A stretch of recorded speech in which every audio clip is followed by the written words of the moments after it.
GATE is a competitive examination taken by millions of students every year in India.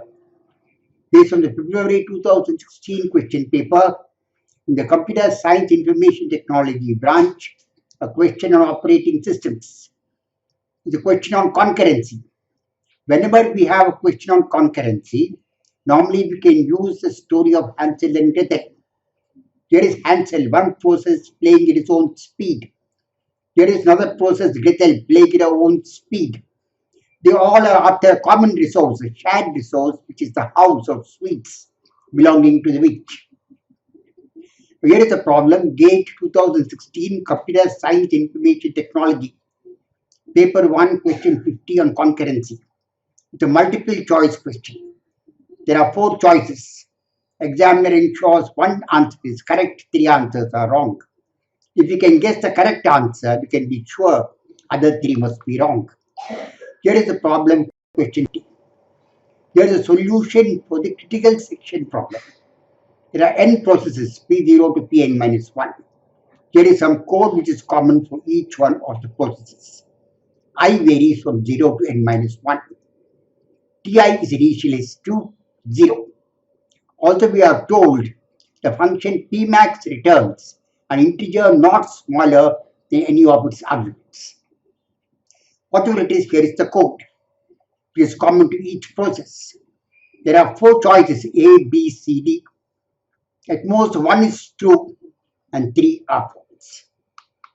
Now, this should work for all values of n, regardless number of processes we have. We shall take a special case where n is equal to 2, or there are only 2 processes, P0 and P1. Let the 2 processes be called the Hansel process 0, Gretel process 1. The 2 processes operate at their own speeds. Here is the critical section. Critical section is eating the witch's house. Here is the witch's house. Critical section is eating the witch's house. Now we'll modify this code for the 2 processes, Hansel process, Gretel process. First, I is equal to 0 will be the Hansel process. I is equal to 1 will be the Gretel process. Here is the code. To modify it, I, for example, is Hansel. J, for example, is Gretel. So wherever I is there, we'll put Hansel. J is there, we'll put Gretel. In the Gretel process, I will be Gretel, J will be Hansel. Now, here is the modified code. Now, these 2 codes, P0 and P1, operate parallelly. Now, when Hansel is in the critical section, we find that Gretel should not allow anybody else. This should be true. So now Hansel is in the critical section, C Hansel is 0, C Gretel should be 1. Gretel will be looping here. Now, when Gretel is in the critical section, we find while Hansel should not allow entry because Gretel is in the critical section. So when Gretel is in the critical section, C Gretel is equal to 0, C Hansel is equal to 1.